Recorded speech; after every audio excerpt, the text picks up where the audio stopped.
আমরা যারা যারা নতুন কন্টেন্ট ক্রিয়েশন আছি, যারা আর কি কত ফলো হয়েছে বা কত ওয়াচিং টাইম লাগবো, কিন্তু কোন থেকে দেখি এটা আমরা জানি না। সেটা আজকে আর কি দেখিয়ে দেবো আমি আর কি। তো আপনারা ভিডিওটা দেখেন শেষ পর্যন্ত। তো প্রথমে মোবাইল স্ক্রিনে গেলাম, স্ক্রিনে যাওয়ার পরে আমার ফেসবুক অ্যাকাউন্টটা অ্যাড করে নিলাম। অ্যাড করার পরে আমার পেজটা আর কি, পেজটার মধ্যে গেলাম। পেজটার মধ্যে যাই,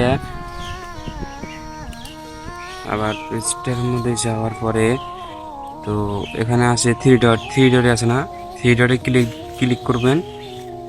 করার পরে তারপরে এখানে দেখবেন কন্টেন্ট আছে, গ্রোইট আছে, কিন্তু মনিটাইজেশন আছে। মনিটাইজেশন যাবেন, যাওয়ার পরে দেখবেন সাবস্ক্রিপশন আছে। সাবস্ক্রিপশন ট্যাপ দিবেন। ট্যাপ দেওয়ার পরে তখন নিচের দিকে টান দিবেন অল্প। দেওয়ার পরে দেখবেন এখানে ফলোয়ার্স আছে 10,000 লাগে।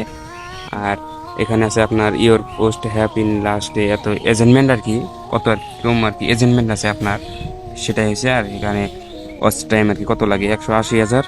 তো আশা করি আপনারা দেখতে পারছেন।